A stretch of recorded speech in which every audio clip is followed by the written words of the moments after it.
오늘 우리가 함께 볼 말씀은 히브리서 11장 3절의 말씀입니다. 히브리서 11장 3절의 말씀입니다. 우리 함께 기도하고 한 목소리로 합독하도록 하겠습니다. 믿는 자들에게 상 주시는 주님, 오늘도 우리에게 믿음을 주시고 거룩한 주일 예배를 사랑하는 가족들과 함께 드릴 수 있어 감사합니다.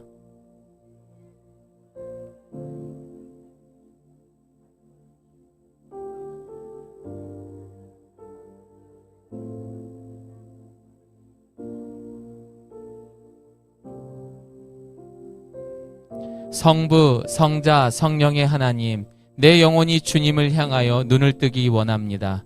내 마음을 열어주시고 주님의 참된 진리가 나를 믿음의 사람으로 새롭게 하여 주시옵소서. 이제는 세상이 아닌 믿음의 자녀로 살아가게 하소서. 진리 되신 예수님의 이름으로 기도드립니다. 아멘.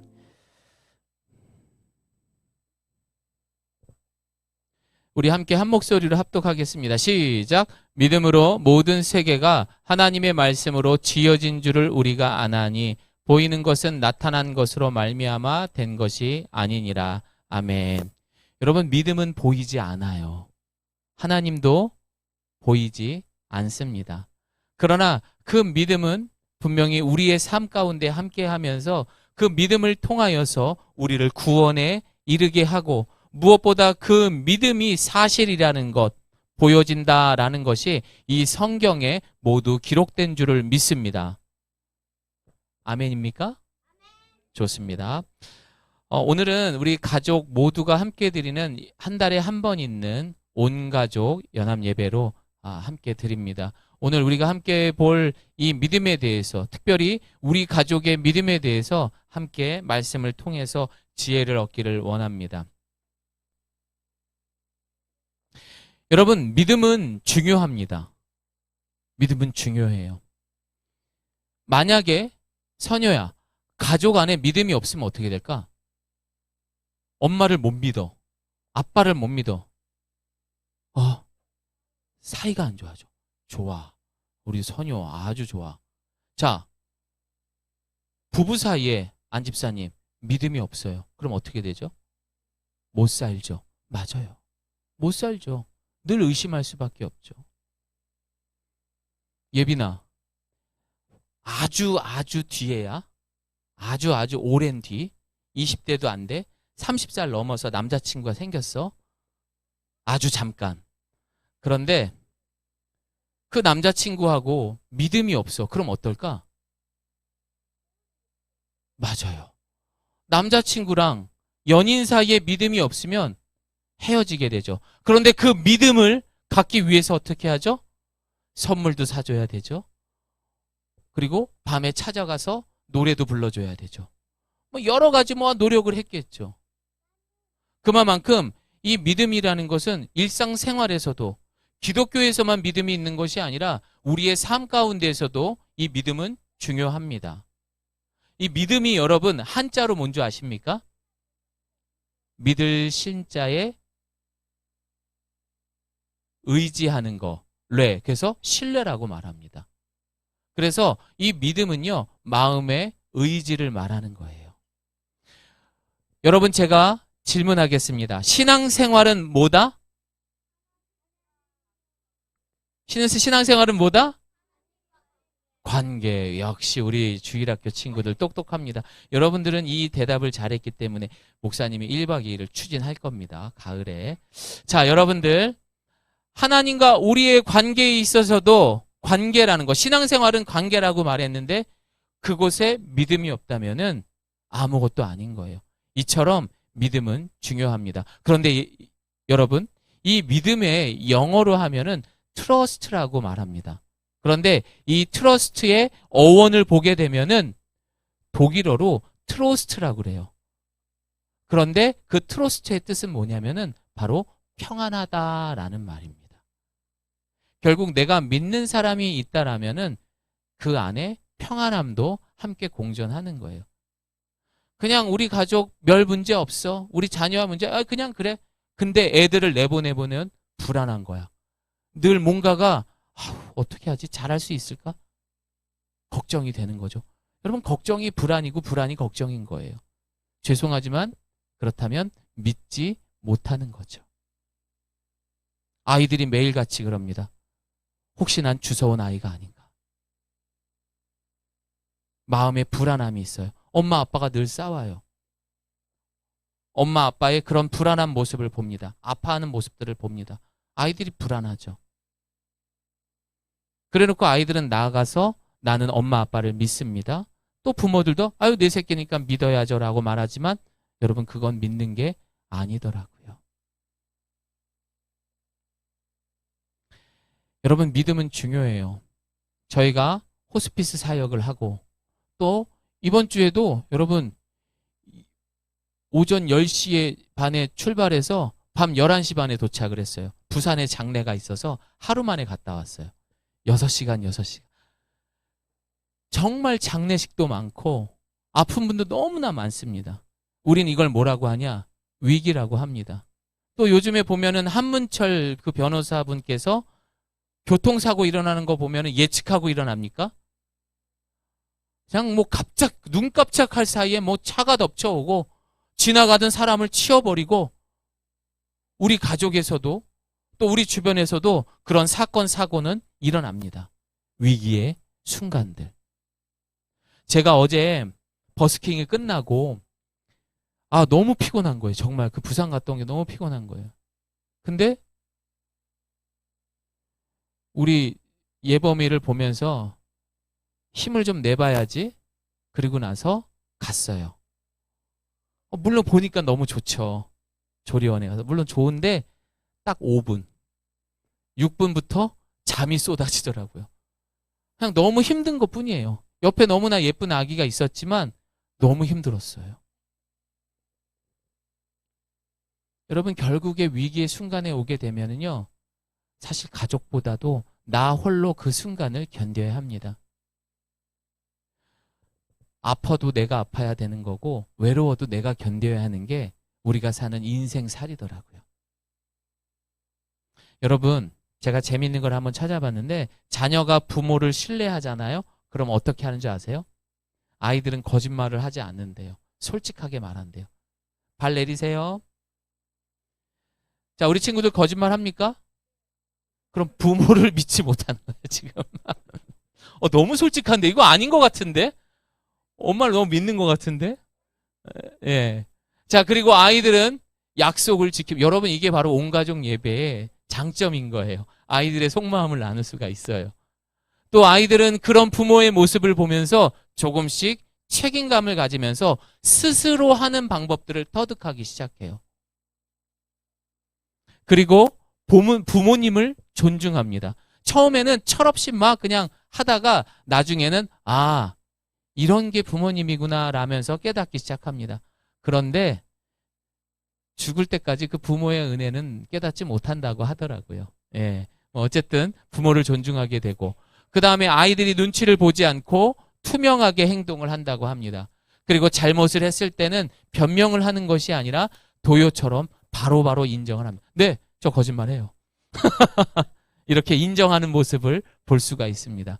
또한 그 아이들은 그런 책임감과 그런 투명한 성실한 모습을 통해서 결과를 보여주게 됩니다. 다시 말해서 바른 아이가 되는 거예요. 자녀가 부모를 신뢰한다면. 그런데 요즘 세상에는 부모조차도 절대적인 진리가 없기 때문에 늘 혼돈한 세상 속에 살아가고 있습니다. 그래서 아빠, 엄마를 볼 때마다 불안한 거예요. 와, 우리 아빠는 왜 이렇게 힘들어 보여? 우리 엄마는 왜 이렇게 불안해 보이지? 그러니까 아이들이 정서적으로 불안해지고 진리에 대한 이런 것도 없다 보니까 기준도 없고 질서도 없고 예절도 없는 거예요. 참 심각하죠. 이러한 모습은 우리 부모가 자녀들에게 믿음을 심어줘야 됩니다. 우리 아빠는 왜 맨날 그럴까? 우리 엄마는 왜 맨날 그럴까? 이런 생각이 아니라 무슨 일이 있어도 뭔가를 맨날 밥을 주고 돈을 벌어주기 때문에 믿는 것이 아니라 그 삶을 통하여서 믿음이 뭔지를 보여주는 것이 바로 우리 부모의 책임이라는 것입니다. 그러나 여러분, 그 믿음은 쉽지가 않습니다. 왜냐하면 이 세상은 이미 진리가 왜곡돼 버린 세상입니다. 저희 딸 아이가 6살, 7살 땐가 이런 이야기를 했었어요. 숫자를 막 적더라고요. 1, 2, 3, 6살인데 막 100까지 적으려고 하더라고요. 천재더라고요. 저를 쏙 빼닮아가지고 똑똑하더라고요. 근데 저는 장난기가 발동했어요. 그리고 아이한테 그랬어요. 숫자 8, 이건 절대 안 잊어버려요. 아이들도. 그런데 제가 그랬어요. 너 이거 8 맞아? 아빠가 한 번 더 기회를 줄게. 이거 8 맞아? 맞아. 진짜지? 마지막이다. 만약 이거 틀리면은 아무것도 없어.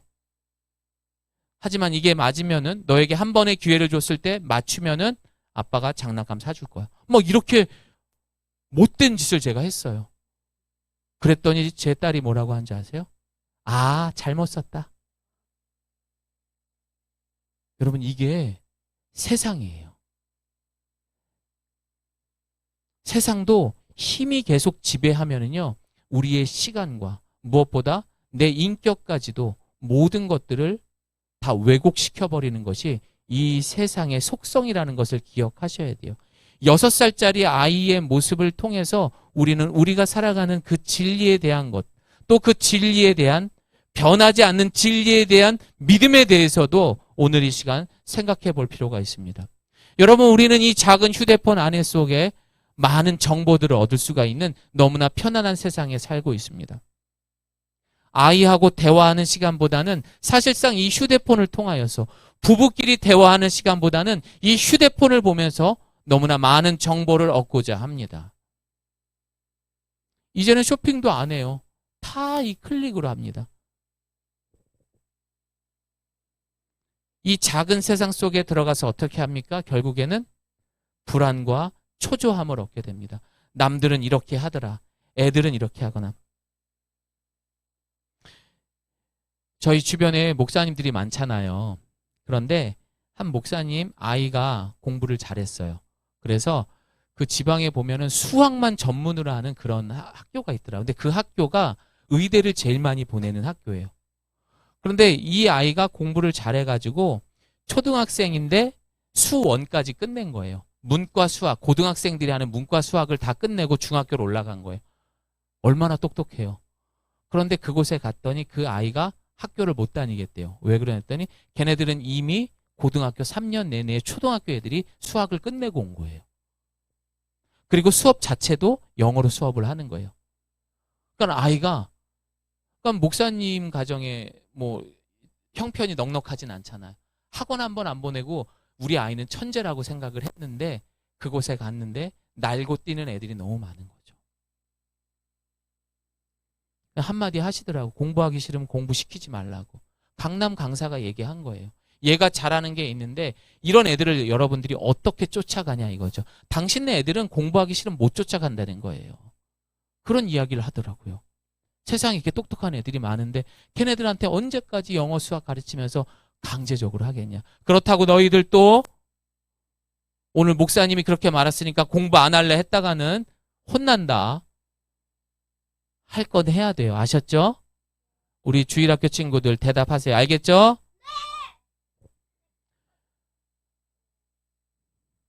우리는 그런 작은 휴대폰 세상 속을 살아가다 보면서 어떻습니까?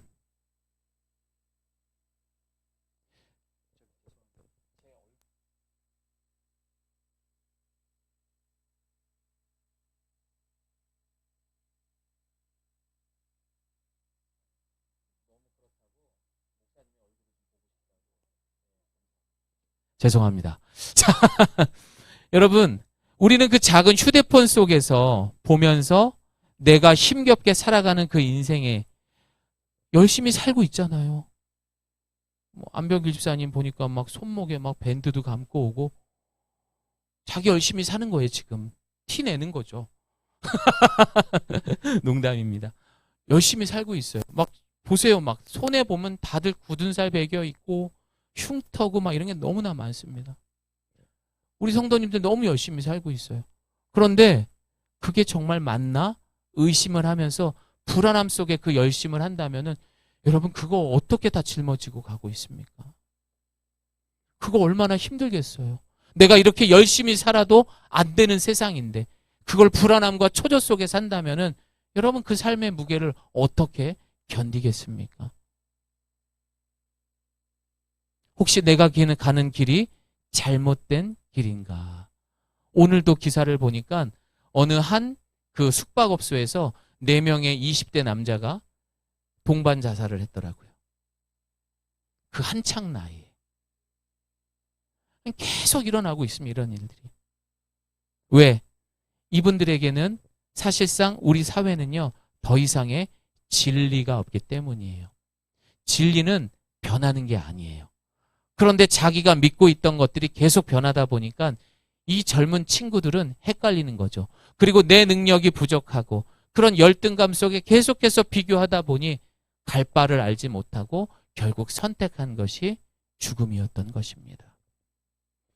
사랑하는 우리 부모님들, 우리 자녀들에게 그럼 무엇을 가르쳐야 될까요? 흔들리지 않는, 변하지 않는 절대 진리가 되신 길이요, 진리요, 생명이 되시는 예수님을 이 아이들 마음판에 새겨 놓을 줄을 믿습니다. 새겨 놔야 돼요. 그러면 이 아이들은 어떤 상황에서도 흔들리지 않는 거죠. 오늘 본문의 이 히브리서는요, 그 시대가 믿음을 지키고 살아가는 것이 너무나 힘든 시대였습니다. 너무나 힘드니까 사람들은 이렇게 말합니다. 야, 그거 그렇게 힘들게 믿지 마. 그냥 내가 믿는 신을 믿어보자. 라고 해서 잘 믿고 있던 예수님을 배신하고 타 종교로 개종을 합니다. 히브리서 기록 내용이 그런 내용이에요. 그래서 그 믿음을 지키고 있는 사람들을 향해서 이 히브리서 성경이 기록된 것입니다. 사람들은 다른 우상을 찾아가고 종교를 개종하고 그 핍박을 이기지 못해서 도망다니고 불신하는 그런 세상 속에 어쩌면 지금과 같이 절대 진리가 없고 흔들리는 믿음에 살고 있는 바로 저와 여러분에게 오늘 주시는 말씀인 줄을 믿습니다. 믿음이라는 것은요, 이렇게 우리가 보이지 않지만 두렵지만 뛰어내릴 수 있는 것입니다. 근데 그냥 뛰어내리는 겁니까? 아니죠. 바로 우리 주님이 나와 함께 하신다라는 그 믿음을 가지고선 이 무서운 세상도 우리가 견뎌낼 수 있는 것, 지킬 수 있는 것, 그것을 믿음이라고 말하는 것입니다. 우리 함께 말씀 읽어봅니다. 시작. 변화된 새 생활로 다시 돌아오지 못하는 사람들도 있습니다. 그들은 한때 하나님의 빛 가운데 살았고 하늘의 은사를 맛보며 성령을 경험한 사람들이었습니다. 하나님의 선한 말씀과 앞으로 새로운 세상의 능력도 받았습니다. 다음 장 주세요.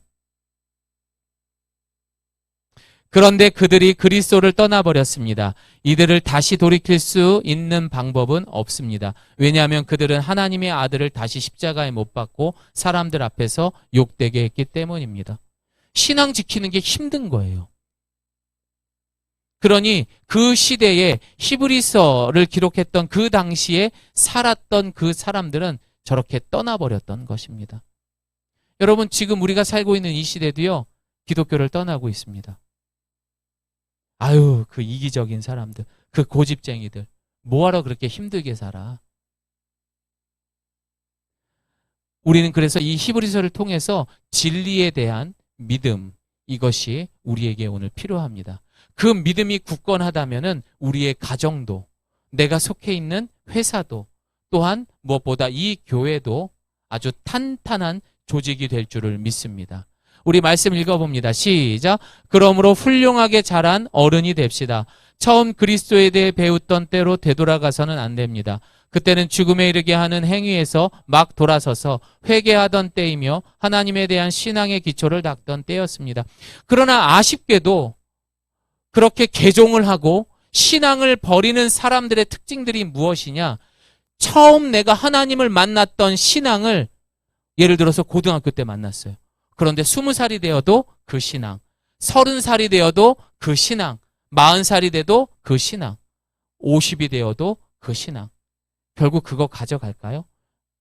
위기가 오고 나에게 어떠한 어려운 상황이 온다면 결국 히브리서에 나왔던 그 사람들처럼 믿음을 버릴 수 있는 사람이 되는 거예요. 그래서 우리는요, 어른답게 신앙생활하며 성장할 수 있는 믿음을 가져야 할 것입니다. 신앙생활을 한다고 해도 보이지 않는 하나님을 우리는 그러면 어떻게 믿습니까? 사실 이것은 우리가 평생의 신앙생활하면서 숙제인 거예요. 뭔가 내가 기도하면 바로바로 답이 나와요. 그럼 얼마나 좋겠어요. 근데 제가 지난주에도 이야기했지만 만약에 우리가 그렇게 해서 기도하고 답이 나오고 응답받고 죽은 자가 일어나고 아픈 자들이 고침을 받고 그러면 이 세상에 살고 있는 예수님을 알고 있는 사람들은 다 불사조들만 살고 있을 거예요. 절대 죽지도 않을 겁니다. 그거는 창조의 질서를 깨버리는 거예요. 그렇다면 이제 보이지 않는 하나님을 어떻게 그 어려운 세상이 흔들리는 이 시대에 그 믿음을 지킬 수 있을까요? 자, 우리 그림 하나 볼까요? 그럼 어떻게 이 예수님이 어디 계시지? 보이지 않아요 라고 말하는 어린아이 같은 신앙을 가진 사람들이 있어요. 암만 기도해도 예수님이 안 보여요. 찾는 분들이 있어요. 근데 그 예수님이 어디 계셔요? 여러분 생각보다 너무 가까이 있어요. 너무 가까이 있어요. 이 만안경으로 이 앞에 예수님 보면 보여요? 안 보여요? 보고 있어도 못 보는 거예요. 이것이 바로 우리가 믿음의 눈을 뜨지 못했기 때문에 이렇게 가까이 있는 주님을 못 보는 우리의 현실인 겁니다. 예수님이 어디 계시지? 나는 보이지 않아요 라고 하는 분들이 있어요. 왜 안 보일까요? 바로 우리의 기준으로 예수님을 보기 때문이에요. 예수님은요, 우리가 세상을 바라보는 기준, 내가 너보다 이만큼 잘 살아야 돼. 하나님, 저에게 돈 좀 주세요. 내가 이렇게 됐으니까 건강이 필요해. 건강 좀 주세요. 우리 자녀들이 잘 돼야 돼요. 이런 세상의 기준으로 예수님을 보려고 하면 절대 못 봅니다. 왜냐하면 우리 예수님, 다시 말해서 인자가 이 땅에 오신 것은 섬김을 받으러 오신 것이지 섬김을 받으러 온 것이 아니지요. 그렇죠? 우리 말씀 섬김을 받으러 온 것이 아니죠. 오히려 섬기려 왔다라고 성경을 말하고 있습니다. 그리고 나서 그는 우리의 죄를 대속물로 십자가에 죽으시기 위해서 가장 낮은 곳에서 우리의 죄를 대신해서 죽기 위하여 이 땅에 오신 분이세요. 왕으로 오신 분이 아니라 제물로 오신 거예요. 희생양으로 오신 거예요. 그러니 우리의 눈높이에서 예수님을 암만 찾으려고 해도 볼 수가 없는 거예요. 그럼 어떻게 봐요? 우리도 낮아져야죠. 겸손해지셔야죠. 내가 죄인임을 인정했을 때 비로소 예수님이 보이는 거예요.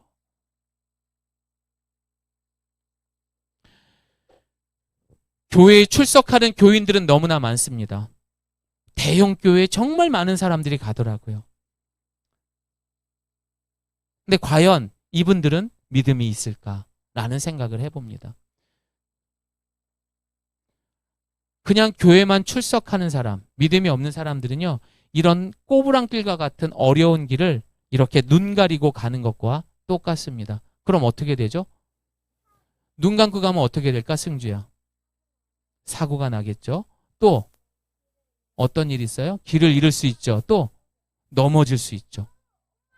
지금 보는 것처럼 맞았어. 사랑하는 사람들과도 헤어질 수가 있어요. 너무나 좋은 얘기를 했네요.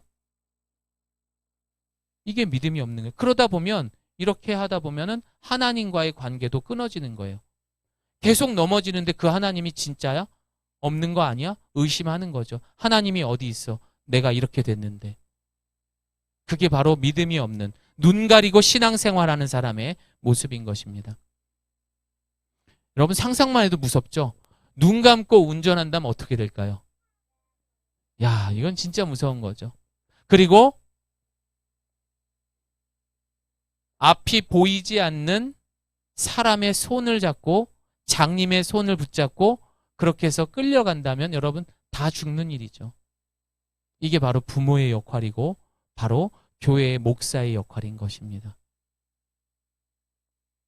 우리는 그래서 변하지 않는 진리를 향한 절대적인 믿음을 가져야만 우리는 이 어려운 시대에 우리의 신앙을 지키고 우리의 가정과 교회를 지킬 줄을 믿습니다. 언젠가는 여러분들 이렇게 우리가 가다 보면은요, 결국 이런 낭떠러지에 떨어지게 될 거예요. 믿음이 없는 종교 생활을 할 경우에는. 자, 우리 함께 말씀 읽어봅니다. 시작. 믿음이 없이는 하나님을 기쁘게 할 수 없습니다. 그러므로 하나님께 나아가는 사람은 하나님이 계신 것과 하나님은 그분을 간절히 찾는 사람들에게 상 주시는 분임을 믿어야 합니다. 보이지 않는 하나님입니다. 하지만 여러분, 그분은 실수하지 않는 하나님이세요. 그리고 그분은 우리에게 분명 상 주시는 하나님입니다. 우리가 믿음을 갖기 위해서는 에녹이 대한 말씀처럼 하나님께 나아가야 하고 또한 하나님을 간절히 찾을 수 있는 우리 예가교회 성도님 되시기를 바랍니다. 자, 그러면 목사님 어떻게 해야 우리가 믿음을 가질 수가 있어요? 우리 말씀 읽어봅니다. 시작. 그러므로 믿음은 들음에서 나고 들음은 그리스도의 말씀으로 말미암느니라. 아멘. 여러분, 그래서 매일 성경 보라고 하는 거예요. 믿음을요, 아유 하나님 믿음 주세요, 뚝딱 아닙니다. 얘들아 잘 들어봐. 목사님도 여러분 때에는 사실은 믿음이 잘 몰랐어요. 그런데 다른 친구들이 목사님이 교회를 갔을 때 기도를 하는데 다른 친구들이 엄청 열심히 기도하는 거야. 그래서 왜 쟤네들은 저렇게 기도할 수 있을까? 목사님 마음속에 의문이 들었고 하나님 앞에 이렇게 기도드렸어요. 하나님, 저도 저 친구들처럼 열심히 기도하고 싶습니다. 저도 저렇게 멋있게 기도하고 싶어요. 그렇게 기도를 하면서 하나님을 만나기 시작했던 거예요. 다시 말해서 여러분들이 성경을 보고 기도하는 이런 경건 생활을 통해서 우리는 믿음을 가질 수 있는 것입니다. 마치 오늘의 본문 말씀처럼 그 믿음에 대한 모든 내용들이 이 성경에 기록되어 있는 것처럼 우리는 빼지 않고 말씀을 읽어야 돼요. 그래서 오늘부터 우리는 9월, 10월부터 큐티를 할 겁니다. 50세 이상은 큰 글자, 50세 이하는 작은 글자. 그런데 50대도 눈이 안 보이고 40대도 눈이 다 안 보인다고 합니다. 무슨 노안들이 이렇게 빨리 오셨어요. 그래서 여러분들 오늘부터 이렇게 9월부터 큐티를 하고 들음을 통해서 믿음을 위해서 큐티를 하고 9월부터는 예배가 끝난 다음에 한 분씩 제가 주보에다 이름을 올릴 거예요. 그러면 그분이 그 주에 읽었던 큐티 말씀을 나와서 한 분씩 나는 이번 주에 이 말씀을 읽었고 이렇게 적용했습니다. 라고 우리가 믿음을 위해서 노력을 할 것입니다. 우리 그리스도인은 두 가지의 삶이 있습니다. 하늘을 향한 믿음의 삶. 다시 말해서 얘들아 십자가에 못 박히면 어떨 것 같아? 아픈 정도일까? 그렇죠. 죽죠. 고통당하다 죽는 게 바로 어떤 삶이에요? 이 십자가에 달리는 모습인 거죠. 그런데 신앙생활하는 사람들은요, 여러분들 이렇게 십자가에 매달려 있는 상태로만 신앙생활을 하는 사람들이 있는 반면에 부활하신 주님을 믿고 그분과 함께 영원한 생명과 샬롬, 평안함으로 그렇게 기쁨과 감사로 신앙생활하는 사람이 있다라는 것입니다. 그래서 마귀 사탄은 이런 사람들을 좋아합니다. 늘 고민하고 늘 힘들다고 말하고 늘 죽겠어 라는 말을 자주 하는 사람들, 아파 하는 사람들만을 좋아합니다. 왜냐하면 그들의 삶이 이 십자가에 대한 믿음을 잘못 이해하고 있기 때문입니다. 여러분, 우리는 부활신앙입니다. 아멘 하십시오. 십자가에 머무는 것이 아니라 십자가에서 죽으시고 부활하신 예수님을 믿을 수 있는 저와 여러분 되기를 소망합니다. 우리 이렇게 한번 읽어보겠습니다. 말씀이 아니죠. 이거는 셰익스피어가 한 말인데요. 좋아서 제가 한번 남겨봤습니다. 시작. 의심은 배반자이다. 의심하면 시도하는 것이 두려워져 얻을 수 있는 좋은 것을 얻지 못하게 한다. 마귀 사탄은 우리를 가만두지 않습니다. 계속해서 의심하게 만듭니다. 하나님이 어디 있어? 그런 거 없어.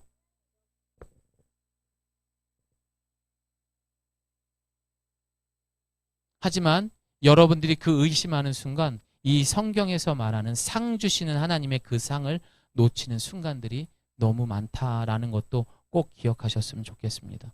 사람들은 우리를 향해서 말해요. 왜 그렇게 기독교? 여러분 정말 로마 시대에는요. 너무나 핍박이 심했어요. 특히 우리가 잘 알고 있는 네로 황제는 밤새도록 그런 더러운 그런 파티를 엽니다. 그 당시에 전기가 없으니까 불을 어떻게 밝혔다고 그랬죠? 기독교인들을 체포해가지고 창에다 꽂은 다음에 그 사람을 밤새도록 태우는 거예요. 사지를 찢어서 죽이고 목을 잘라 죽이고 불태워 죽이고 뭐 그뿐입니까? 사람의 가죽을 벗기기도 하고 사람이 그렇게 잔인하더라고요. 너 예수 믿을래? 아니면 네로 황제를 믿을래? 너 세상이냐 하늘이냐? 근데 그 순간에도 그들은 굴복하지 않습니다. 왜 그렇게 기독교를 고집할까요? 기독교는요, 진리기 때문에 그래요. 변하지 않기 때문입니다. 그래서 여러분, 특징이 있어요. 우리 함께 말씀 읽어봅니다. 시작. 예수님께서 그에게 이르시되 내가 곧 길이요 진리요 생명이니 나를 통하지 않고는 아무도 성경 66권에서 말하는 거는요, 오직 예수님에 대한 이야기입니다. 왜냐하면 그 예수님이 변하지 않는 진리기 때문이에요. 진리기 때문이에요. 그래서 여러분들 그 시대의 사람들이 왜 그렇게 고집스럽게 예수님을 고집하느냐, 왜 기독교냐라고 말했을 때 사람들이 이렇게 말합니다. 좋은 게 좋은 거잖아. 야, 그냥 요때만 잠깐만 바꿔 살아야 될 거 아니야. 아니 어떻게 진리가 변해?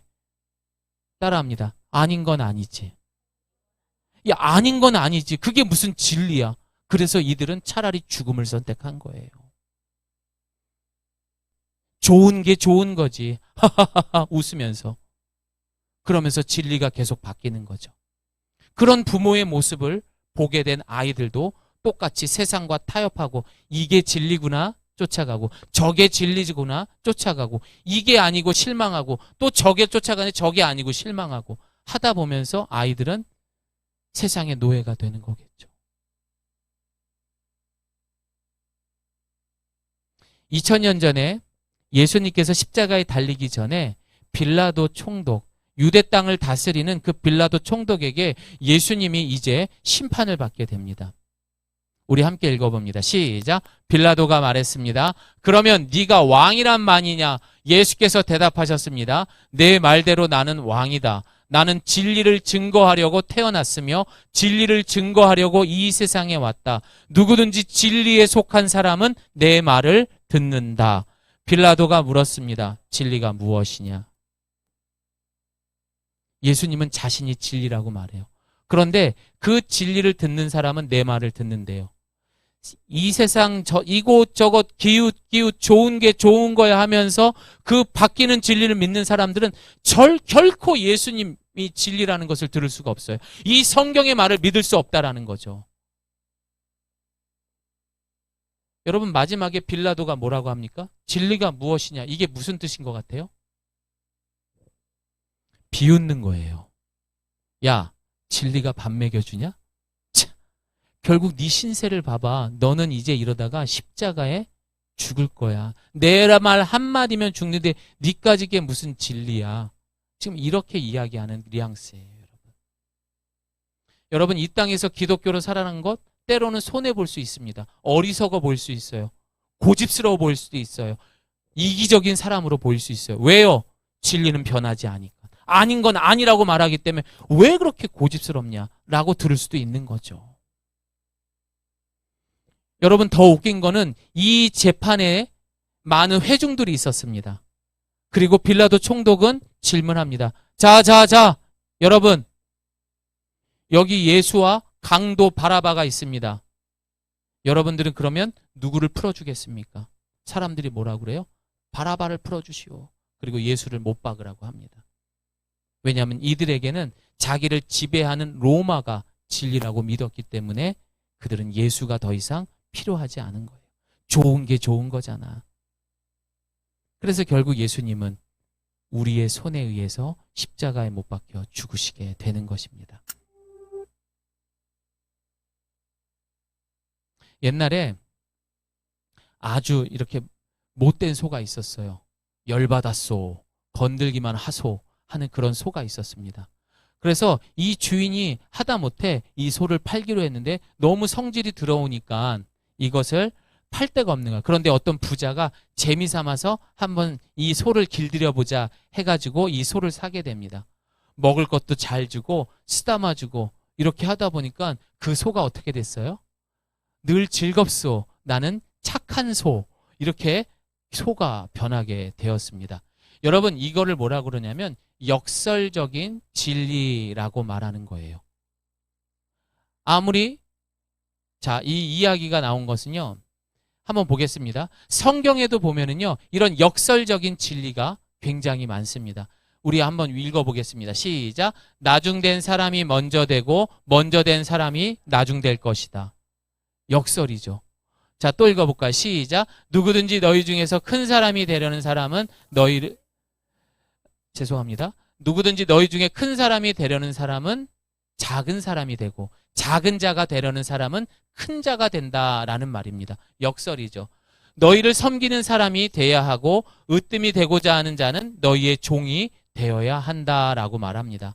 남에게 대접을 받고자 하는 대로 너희도 남을 대접하라. 살고자 하는 자는 죽을 것이요 죽고자 하는 사람들은 살 것이다 라고 하면서 성경은 이런 역설적인 이야기를 많이 합니다. 그러니 이거를 진리라고 믿고 있는 사람들이 이 세상을 살다 보면은 손해볼 수밖에 없는 거예요.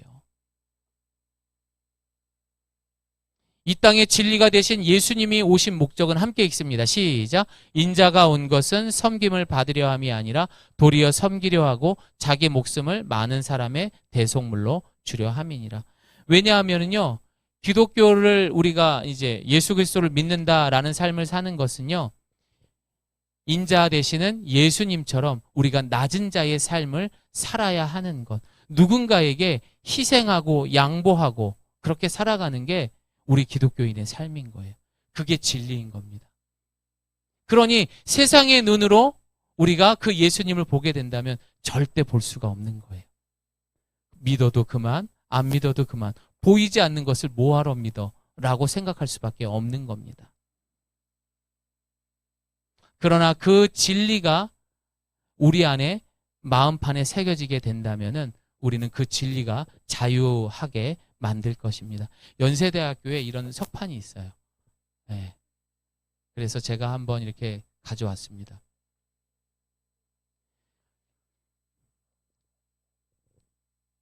정말 어려운 환경에 계신 분들을 저는 자주 보잖아요. 그런데 진리가 그분들을 자유케 하시는 분들이 있고 흔들리는 진리를 믿었던 분들은 끝까지 힘들어하는 분들도 많이 보았기 때문에 저는 그 진리 되신 예수님을 오늘 이 시간 이후부터 여러분들이 그것을 인정하고 믿음으로 고백할 수 있기를 바랍니다. 이 세상이 왜 이렇게 진리가 바뀌기 시작했느냐라는 것은 하나의 그런 것을 보게 되면 알 수 있습니다. 포스트 모더니즘이라는 말 들어보셨잖아요. 그 포스트 모더니즘이라는 것은 일반적으로 근대주의로부터, 그러니까 뭐 철학이니 율법이니 뭐 이런 모든 것으로부터 벗어나고 하는 서양의 사회, 문화, 예술의 총체적인 운동을 일컫는 거예요. 그러니까 형식적으로 짜여 있는 모든 것들로 인하여서 이탈하는 거예요. 그 대표적인 건축물이 바로 이 호주에 있는 오페라 하우스인 거죠. 야, 지붕을 뭐하러 꼭 그렇게 짓느냐? 저렇게 조개 껍데기 모양으로, 저렇게 고래 모양으로 한번 만들어 보자. 그렇게 해서 포스트 모더니즘의 가장 상징적인 건축물로 저렇게 만든 거죠. 그러니 절대적인 진리가 필요한 세상이 더 이상 아니라는 거예요. 나에게 득이 되는 것은 무조건 쫓아가서 물어야 되는 세상이 돼버린 것입니다. 그런데 이 포스트 모더니즘이 가장 타격을 주었고 우리를 핍박했던 것이 바로 종교적인 영역이라는 겁니다. 영적 문제에 있어서 객관적이나 절대적인 진리는 없다라고 말하는 것이 바로 이 문화에서 말하고 있기 때문이. 그렇잖아요. 우리는 우리대로의 고집을 부리고 있잖아요. 근데 포스트 모더니즘은 아니라고 말하는 거죠. 뭐가 그렇게 대단한 건데, 좋은 게 좋은 건데. 이런 게 있다라는 것을, 이게 지금 우리가 살아가고 있는 세상이에요. 그래서 성경은 우리에게 말합니다. 함께 읽습니다. 시작. 너희는 이 세대를 본받지 말고 오직 마음을 새롭게 함으로 변화를 받아 하나님의 선하시고 기뻐하시고 온전한 뜻이 무엇인지 분별하도록 하라. 그래서 여러분 말씀을 통해서 지혜를 얻으시고 분별하셔야 돼요. 내 아들과 딸들을 위해서, 내 자녀들을 위해서라도 여러분 그렇게 변하지 않는 진리를 쫓을 수 있는 그런 믿음을 갖기를 바랍니다. 좋은 게 좋은 거야. 아닌 건 아니지. 여러분 아닌 건 아니에요. 그런 저와 여러분 되기를 소망합니다. 자, 우리 함께 말씀 읽습니다. 시작. 믿음으로 모든 세계가 하나님의 말씀으로 지어진 줄을 우리가 아나니 보이는 것은 나타난 것으로 말미암아 된 것이 아니니라. 오늘 이 시간부터 보이는 게 전부가 아닙니다. 진짜 참 진리는 바로 이 성경에 기록되어 있습니다. 오늘 이 시간부터 그 말씀을 통해서 그 진리를 찾고 그것을 믿음으로 인하여 삶으로 증명할 수 있는 저와 여러분 되시기를 소망합니다. 여러분 우리 제일 많이 하는 말 중에 뭐가 있냐면 썬데이 크리스찬들이 있어요. 그런데 이들은 주일날 교회 옵니다. 그리고 월, 화, 수, 목, 금, 토요일까지 뭐예요? 내가 원하는 삶을 사는 거예요. 이 사람들은 더 이상의 질서도 필요가 없습니다. 윤리도 필요 없습니다. 예절도 필요 없습니다. 좋은 게 좋은 거니까. 내가 하고 싶은 대로 살아가는 거니까. 그러다 교회 오는 거죠. 그리고 그걸로 안식을 누리는 거죠. 이거는 아닙니다, 여러분. 그래서 오늘 빌라도가 만약 이 땅에 왔어요. 그리고 여러분에게 질문을 합니다. 너희에게 진리가 뭐니? 그렇게 질문한다면 여러분 뭐라고 대답하시겠습니까? 자, 그렇다면 너희들은 로마의 지배를 받고 있어. 세상의 지배를 받고 있으면 예수님을 풀어줄까? 아니면 강도 바라바를 풀어줄까? 그렇게 질문한다면 여러분은 무엇을 선택하겠습니까? 사자밥이 되는데 말이 달라지지 얘들아. 그 시대에도 아닌 건 아니기 때문에 이들은 절대적인 진리를 선택했던 거예요. 이게 참 신앙입니다. 오늘 이 시간 이후부터 늘 빌라도에게 나에게 질문한다라는 생각으로 여러분들이 그 믿음을 지켰을 때 자녀 교육은 걱정하지 마세요. 그 믿음의 모습을 보고 우리 자녀들도 흔들리지 않는 견고한 삶을 살 줄을 믿습니다. 사랑하는 우리 예가교회 성도 여러분, 이 시간 우리가 함께 기도할 때는요.